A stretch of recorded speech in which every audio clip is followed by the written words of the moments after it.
20 февралга карата күндүн маанилүү жаңылыктар менен тааныштырабыз. Саламатсыздарбы?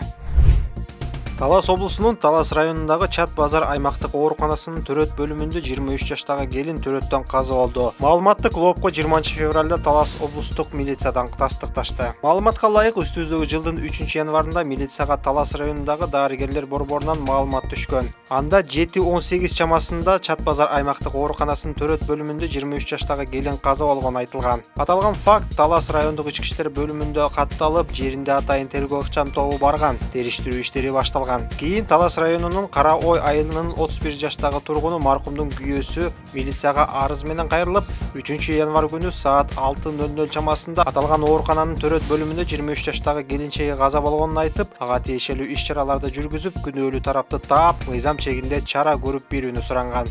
Окуя боюнча медициналык же фармацевтик кызматкер тарабынан кесиптик милдеттерди талаптагыдай эмес аткаруу беренеси менен кылмыш иши козголгон. Берененин экинчи бөлүгүнүн негизинде күнөөлүү тарапка 50 миңден 100 миң сомго чейин айып салынып, 2 жылга чейин кызматтан четтетилет же 5 жылга чейин эркинен ажыратылат.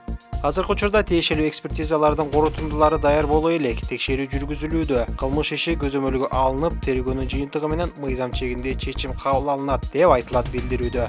Саламаттык сактоо министрлигинен да экспертизанын жыйынтыгы менен чечим кабыл алынаарын билдиришти. Аталган министрликтин маалыматына караганда, Кыргызстанда 2022 жылы 41, 2023 жылы 38 аял төрөттөн каза болгон. Президент Садыр Жапаров баш коргоо чаранын жаңы түрүн киргизген мыйзамга кол койду. Ага ылайык шектүүлөрдү электрондук билериктердин жардамы менен көзөмөлдөнөт. Мыйзам кылмыш жаза мыйзамдарын гумандаштырууга багытталган, алдын алуу чарасын кошумча тандоо, заманбап санариптик технологиялардын мүмкүнчүлүктөрүн киргизүү жана пайдалануу укугун кароого багытталган, деп айтылат президенттин администрациясынын билдирүүсүндө. Ошондой эле жаңы мыйзам сот процессинин катышуучуларына жыйынга видео байланыш аркылуу аралыктан катышууга мүмкүндүк берет. Бийликтин пикиринде муну менен жазык иштерин кароонун мөөнөттөрүн, тараптардын процесстик жана кошумча чыгымдарды кыскарат. Буга чейин Юстиция министрлиги электрондук билериктерди сыноодон өткөргөн. Алардын айтымында билериктер үй бүлөлүк зомбулук менен күрөшүүгө жардам берет, себеби ал айрым адамдардын жабырлануучуга жакындоо радиусун чектей алат.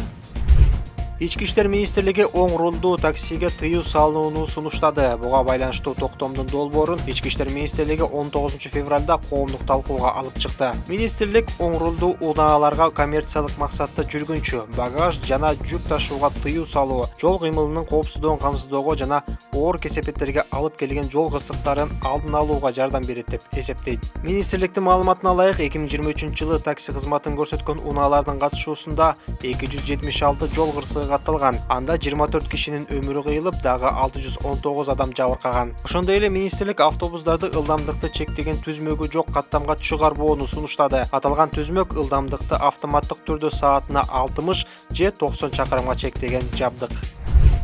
Финансы министрлиги 3 миллиард сомдук каржылык бузууларды аныктады. Бул тууралуу мекеменин басма сөз кызматы билдирди. Маалыматка ылайык, Финансы министрлиги 2023 жылга карата 404 объектиде аудит, ошондой эле 136 объектиде атайын иликтөөлөрдү жүргүзгөн. Анын жыйынтыгында аныкталган каржылык бузуулардын жалпы суммасы 3 миллиард 83 миллион сомду түзгөн. Алардын ичинен пландык аудит жыйынтыктары боюнча 872,6 миллион сом, анын 27% кайтарылган. Атайын иликтөөлөрдүн жыйынтыгы боюнча 2,2 миллиард сом, анын 11,6% кайтарылган. Депутат үй бүлөлүк зомбулук, зордуктоо жана уурдоодон жабыркагандарды элдешүүгө мажбурлоо үчүн жазалоону сунуштады. Мындай мыйзам долбоорун коомдук талкууга депутат Марлен Маматалиев алып чыкты. Документте жабыркагандарды элдешүүгө мажбур кылуу үчүн жазык жоопкерчилигин киргизүүнү сунуштайт. Мисалы, зордуктоо, жашы жете электерге карата ыплас аракеттер, үй бүлөлүк зомбулук, никеге туруу максатында уурдоо беренелери боюнча мажбурлоо үчүн 5 жылга чейин эркинен ажыратуу сунушталууда. Мындан тышкары айыпты жеңилдетүү аракети үчүн да жоопкерчилик киргизүү сунушталууда. Маматалиевдин айтымында бул демилге үй бүлөлүк жана гендердик зомбулуктун башка түрлөрүнө кабылган аялдар менен кыздарга комплекстүү жардам берет. Ошондой эле зомбулук кылгандардын жазасыз калуу мүмкүнчүлүгүн жоет.